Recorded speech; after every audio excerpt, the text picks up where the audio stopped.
আমার এটা হয়ে গেছে। দেখো কালারটা কি সুন্দর হয়েছে। তোমরা এইভাবে রান্না করবে, ভাত, রুটি, পরোটা সব কিছুর সঙ্গেই খাওয়া যাবে। জল দিয়ে ভালো করে ধুয়ে ডিমগুলোকে আমি সিদ্ধ করে নিচ্ছি। সাদা তেল দিয়েছি। আমার তেলটা গরম হয়েছে। এখন আমি এই পেঁয়াজটাকে ভেজে নিচ্ছি।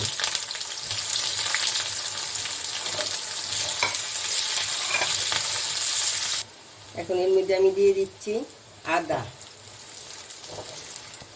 দিয়ে দিলাম কয়েকটা কাঁচা লঙ্কা, আর দিলাম কয়েকটা কাজু বাদাম। এগুলোকে আমি একসঙ্গে একটু ভেজে নিচ্ছি।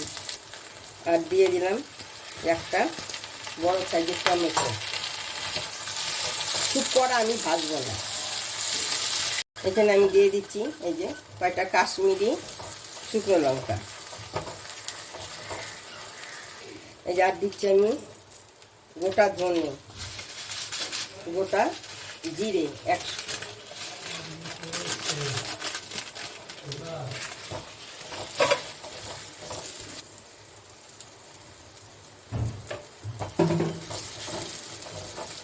একসঙ্গে ভেজে নিচ্ছি সব।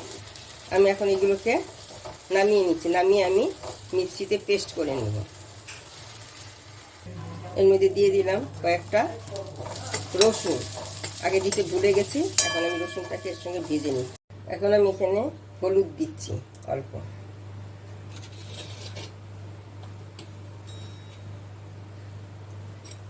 হলুদ দিয়ে আমি এই যে ডিমগুলোকে দিয়ে দিচ্ছি।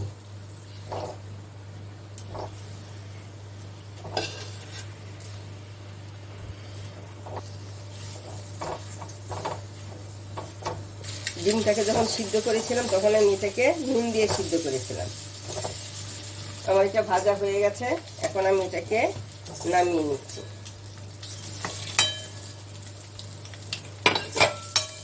এর মধ্যে দিয়ে দিচ্ছি কয়েকটা ধনে পাতা। একসঙ্গে সব মশলা পেস্ট করে নেব। আমি এখন এর মধ্যে জিরা ফোড়ন দিয়েছি, তখন আমার ইয়াটা অফ হয়ে যায়।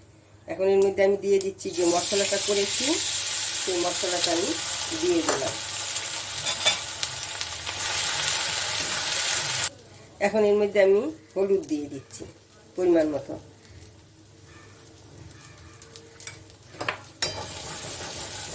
এখন এখানে আমি পরিমাণ মতো নুন দিয়ে দিচ্ছি। আমার তো মশলাটা ভাজা, বেশি সময় ধরে আমি ভাজবো না মশলাটাকে। এখন এখানে আমি জল দিয়ে দিচ্ছি।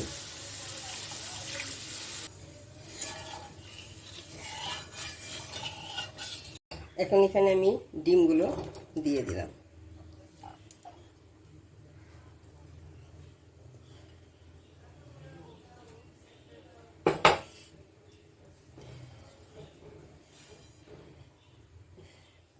এখন এখানে আমি দিয়ে দিচ্ছি কাসুরি মেথি, আর দিয়ে দিচ্ছি আমি গরম মশলা।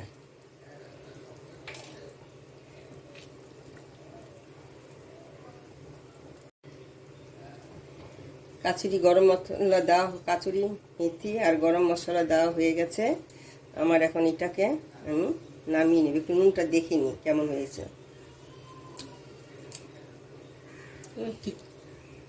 ঠিকঠাকই আছে। আমি এখন এটাকে নামিয়ে দিচ্ছি।